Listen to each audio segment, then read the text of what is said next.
perkenalkan, nama saya Farel Putra Prayoga dari kelas 10 TKJA.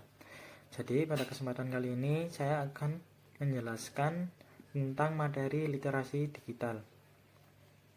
Jadi definisi literasi digital adalah pengetahuan dan kecakapan untuk menggunakan media digital, alat-alat komunikasi, atau jaringan dalam menemukan, mengevaluasi, menggunakan, membuat informasi, dan memanfaatkan secara sehat, bijak, cerdas, cermat, tepat, dan patuh hukum dalam rangka membina komunikasi dan interaksi dalam kehidupan sehari-hari.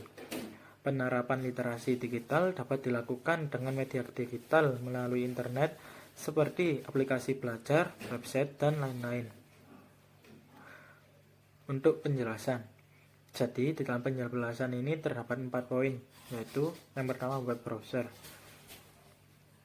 Web browser adalah software untuk mengakses segala informasi yang tersedia di internet. Informasi tersebut bisa berupa teks, gambar, video, dan suara yang ada di website maupun mesin pencari. Fungsi web browser: 1. Menampilkan isi konten website. Yang kedua, mencari informasi via mesin pencari. Yang ketiga, menyimpan data atau menginformasikan yang penting. Yang keempat, mengunduh file ke penyimpanan lokal. Mengunduh atau download file memang bukanlah fungsi web browser yang utama. Yang kelima, melindungi perangkat dari berbagai ancaman.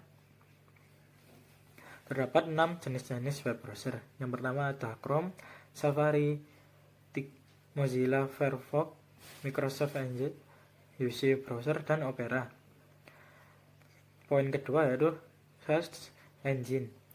Search Engine adalah sebuah program berbasis web yang bertujuan untuk mencari informasi di dalam World Wide Web. Dengan memasukkan kata kunci yang ingin dicari, Anda dapat menemukan informasi yang ingin didapatkan. A. Fungsi Search Engine. Search Engine berfungsi sebagai alat untuk menyediakan informasi bagi semua orang. Hal ini sesuai dengan cara kerja Search Engine, yaitu mendaftar atau mengindeks atau mendata, atau bisa dikenal dengan crawling, situs yang ada di internet. B. Cara kerja Search Engine. 1. Crawling.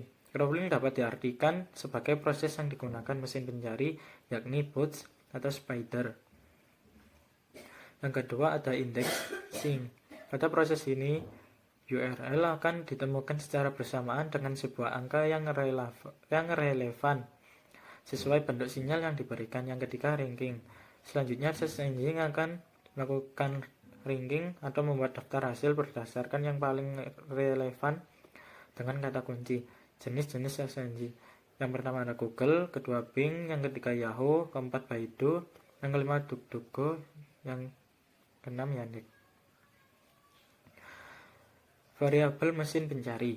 Variabel mesin pencari adalah elemen atau aspek yang dapat diubah atau digunakan untuk mempengaruhi hasil pencarian yang diberikan oleh mesin pencari.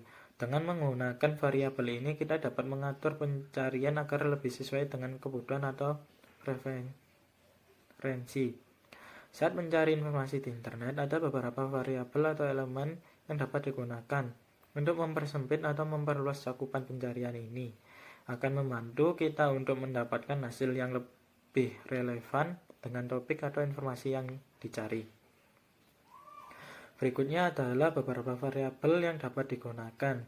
Yang pertama ada kata kunci, yang ketiga tanda kutip, yang ketiga operator pencarian, yang keempat situs atau domain tertentu, yang kelima waktu, yang keenam jenis file, yang ketujuh lokasi geografis, dan yang terakhir topik. Keempat, aplikasi penyimpanan konten secara online. Terdapat beberapa aplikasi installer yang dapat digunakan untuk menyimpan hasil pencarian secara offline. Contohnya adalah Pocket atau Evernote. Pocket adalah aplikasi read it letter terbaik yang paling populer sekarang ini. Populer karena cara kerjanya sangat-sangat berguna, yaitu menyimpan suatu artikel di internet dan membacanya kembali secara offline di perangkat manapun. entah itu PC, smartphone, tablet, atau manapun. Pocket memiliki dua versi, yaitu aplikasi web getpocket.com dan aplikasi Pocket di smartphone, PC, dan lainnya yang dapat sobat download dan install sekarang. Terdapat 5 dampak positif kompetensi dari literasi digital, yaitu kemampuan, kecakapan dalam berpikir kritis, dan ketika mampu mengkomposisi pesan dalam kritik yang kreatif. Keempat, kemampuan untuk berefleksi dan berpikir etis. Dan kelima, berpartisipasi aktif dalam aksi sosial baik secara individual ataupun melalui usaha kolaborasi dengan berbagai pihak. Selain memberikan dampak positif, penggunaan teknologi juga memberikan dampak negatif, yaitu susah bersosialisasi dengan orang sekitar, berkurangnya privasi pribadi, terjadinya kejahatan dunia maya, dan maraknya beberapa berita hoax. Jadi kesimpulannya, literasi digital adalah kemampuan bijak penggunaan media digital untuk mengakses dan memanfaatkan informasi. Web browser digunakan untuk mengakses internet, sementara search engine membantu mencari informasi. Literasi digital memiliki dampak positif seperti meningkatkan kemampuan kritis, tapi juga membawa risiko seperti penyebaran hoax. Bijaklah dalam bermedia sosial. Mungkin itu saja yang dapat saya jelaskan tentang materi literasi digital. Terima kasih. Wassalamualaikum warahmatullahi wabarakatuh.